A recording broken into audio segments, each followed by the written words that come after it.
మీరు వారాహి అమ్మ అవతారం ఎప్పుడైనా చూసారా? ఈ అమ్మవారి ముఖం పంది అవతారంలో ఎందుకుంటుందో మీకు తెలుసా?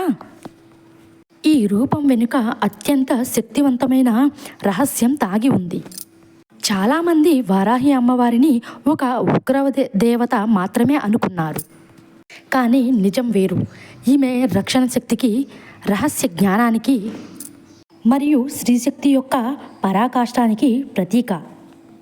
ఆమె కథ తెలిస్తే మీ చూపు మారిపోతుంది. వరాహి అమ్మవారు ఎలా జన్మించారు, ఆమెకి విష్ణుమూర్తికి ఉన్న సంబంధం ఏమిటి అనేది నేను చివరిలో చెప్తాను. ముందుగా ఆమె జన్మం ఏమిటి అని ఇప్పుడు తెలుసుకుందాం. పూర్వం భూదేవిని రక్షించడానికి శ్రీ మహావిష్ణువు వరాహ రూపం ధరించారు. ఆ శక్తి నుంచి ఉద్భవించిన శక్తే వరాహిదేవి. విష్ణుమూర్తి అవతారమే వారాహిదేవి. అందుకే ఆమెకి పందిముఖం, మనిషి శరీరం ఉంటుంది. వారాహిదేవి సప్తమాతికులో ఒకరు. బ్రహ్మాణి, వారాహి, చాముండి, మాహేశ్వరి, కౌమారి, వైష్ణవి, ఇంద్రాణి, చాముండి వీరందరూ కలిసి రాక్షస సంహారం చేశారు. ప్రతి మాత్రిక తన ఇంద్రాన్ని కలుసుకుంటుంది. వారాహి విష్ణువు యొక్క శక్తి స్వరూపిణి కలిగి ఉంటుంది. కానీ నిజమైన యుద్ధం ఇప్పుడే మొదలవుతుంది. అంధకాసురుడైన రాక్షసుడు దేవతలను వేధించాడు. అతనిని అంతం చేయడానికి వారాహిదేవి యుద్ధం చేసి రాక్షస సంహారం చేసింది. కష్టకాలంలో ఆ అమ్మవారిని తలుచుకుంటే ధైర్యం, సంతోషం అన్నీ కలుగుతాయి అని భక్తులు నమ్ముతారు. వారాహిదేవి తాంత్రిక అవతారంలో అత్యంత శక్తివంతమైన దేవత. రహస్య పూజలు, గౌక్యమైన మంత్రాలు ఆమెకి అంకితం. ఆమెను రహస్య దేవతగా, శక్తి మాంత్రికగా కొలుస్తారు.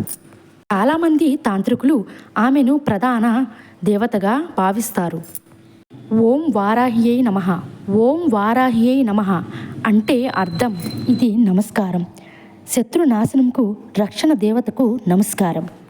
వారాహిదేవిని నిత్యం కొలుచుకునే భక్తులు నిత్యం జపించే మంత్రం. ఇంత శక్తులున్న ఈమె సాధారణ భక్తులకు ఏం నేర్పిస్తుంది? వారాహిదేవి కథ ఏమిటి అంటే, భయపడకుండా ధర్మం వైపు నిలబడాలి. రూపం భయంకరంగా ఉన్న ఆమె శక్తి అద్భుతం. కష్టాలు వచ్చినప్పుడు భయపడకుండా వాటిని ఎదుర్కోవాలి అని నేర్పిస్తుంది. ఈ రోజుల్లో మనం కూడా లోపల ఉన్న వారాహ శక్తిని భయపడకుండా వెనక్కి తగ్గకుండా ఉండాలి. యాదేవి సర్వరూపేషు శక్తి రూపేణ సంస్థిత అంటే అర్థం సమస్త ప్రాణులలో శక్తి రూపంలో నెలకొన్నవి అని అర్థం. ఒరిస్సా, తమిళనాడు, ఆంధ్రప్రదేశ్ అనే దేవాలయాల్లో వారాహి అమ్మవారి దేవాలయాలు ప్రసిద్ధి చెంది ఉన్నాయి. కొన్ని ఆలయాలలో ఆమెను రాత్రిపూట మాత్రమే పూజిస్తారు. తెల్లవారుజామున కొన్ని ఆలయాలలో పూజిస్తారు. అదే సాంప్రదాయం. ఇది ఆమె రహస్య తాంత్రిక స్వభావాన్ని చూపిస్తుంది. భయపడే తల్లి కాదు, రక్షించే దేవత.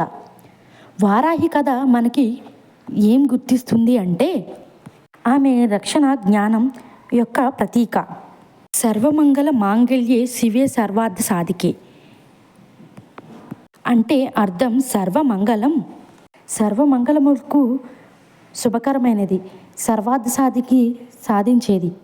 దేవి మహత్యంలో దుర్గమ్మ వారికి పలికిన దేవతలందరూ పలికిన స్తోత్రం వారాహిదేవి వంటి మాతృకులకు కూడా లభిస్తుంది. మొదటిగా అడిగిన ప్రశ్నకు అర్థం ఇప్పుడు మీకు తెలిసింది అనుకుంటున్నాను. వారాహి అమ్మవారి పందిముఖానికి రక్షణ శక్తికి ప్రతీక. రూపాన్ని చూసి భయపడకుండా లోపల కరుణని చూడాలి అని వారాహి అమ్మ సూచిస్తుంది. ఈ వారాహి అమ్మ కథ ఈ నవరాత్రులు 9 రోజుల్లో ఏ ఒక్క రోజు విన్నా మీకు మంచి ఫలితం కలుగుతుంది. జై వారాహి.